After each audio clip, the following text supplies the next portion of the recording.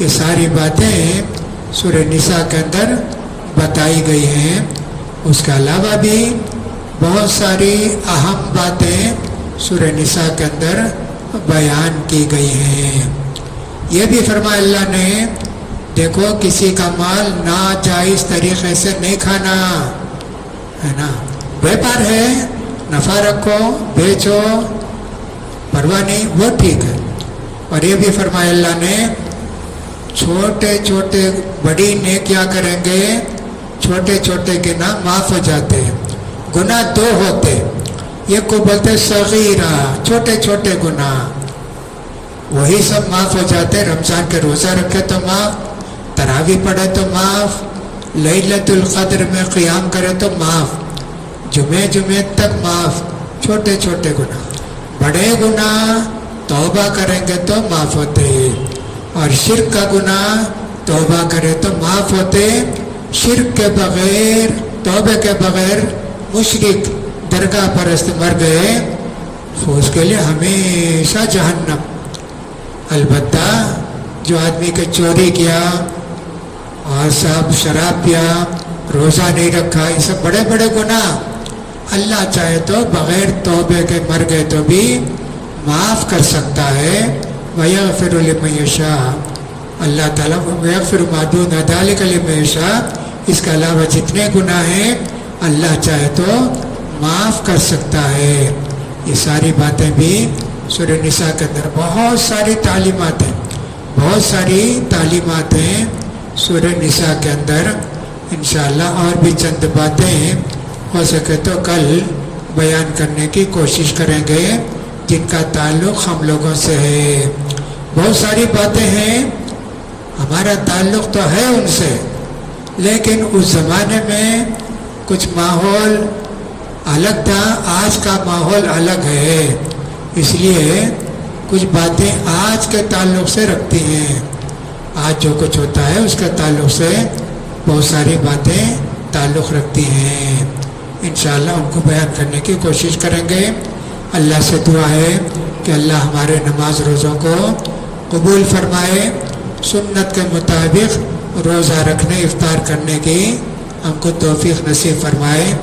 قرآن پڑھنے سمجھنے ان پر عمل کرنے کی توفیق نصیب فرمائے. اللہ تعالیٰ رمضان کے پورے روزے رکھنے کی اللہ ہم کو طاقت دے، ہمت دے. اللہ تعالیٰ ہر قسم کے رمضان میں بیماری سے دوسری پریشانیوں سے بچائے. اللہ تعالیٰ ہمارے نماز روزوں کو قبول فرمائے. وآخر دعوانا ان الحمد للہ رب العالمین.